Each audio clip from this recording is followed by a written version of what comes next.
பாருங்கள் ஃப்ரெண்ட்ஸ், நான் first time வந்துட்டு ப்ரான் வாங்கியிருக்கேன். எனக்கு கடையிலே க்ளீன் பண்ணி கொடுத்துட்டாங்க. நான் வந்து இப்போ இதுக்குள்ளே இருக்க குடலை மட்டும் எடுக்கிறேன். இது மாதிரி கத்தியில் கீறி விட்டு எடுக்கணும்னு சொன்னாங்க. நான் குடலை மட்டும் எடுத்துகிட்ருக்கேன்.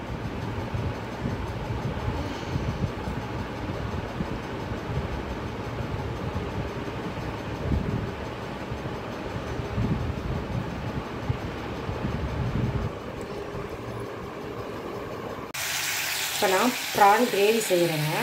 இது வந்துட்டு எண்ணெய் ஊற்றிட்டு ஒரு பட்டை ஒரு கிராம்பு போட்டிருக்கேன். அது பொரிஞ்சதுக்கப்புறமா வெங்காயம், ஒரு பெரிய வெங்காயம் கட் பண்ணி போட்டிருக்கேன். நான் 1/4 கிலோ அளவுக்கு தாங்க செய்கிறேன். அதனால் ஒரு பெரிய வெங்காயம், ஒரு தக்காளி லைட்டாக நான் மிக்சியில் அடிச்சுட்டேன். இப்போ பார்த்திங்கன்னா ப்ரானையும் போட்டாச்சு. 2 ஸ்பூன் அளவுக்கு இஞ்சி பூண்டு பேஸ்ட்டு போட்டிருக்கேன். 1 ஸ்பூன் அளவுக்கு கரம் மசாலாவும் 1 ஸ்பூன் தனி மிளகாய் தூள் சேர்த்துருக்கேங்க.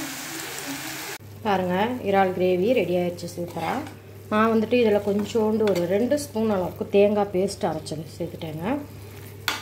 ரொம்பவே சூப்பராக வந்திருக்குதுங்க. நல்லா எண்ணெய் பிரிஞ்சு தொக்கு மாதிரி வந்திருக்குங்க. இதாங்க நான் ஃபஸ்ட் டைம் செஞ்சு பார்த்துருக்கேன். டேஸ்ட்டுமே சூப்பராக இருக்குது. சாப்பிட்டு பார்த்துட்டேன்.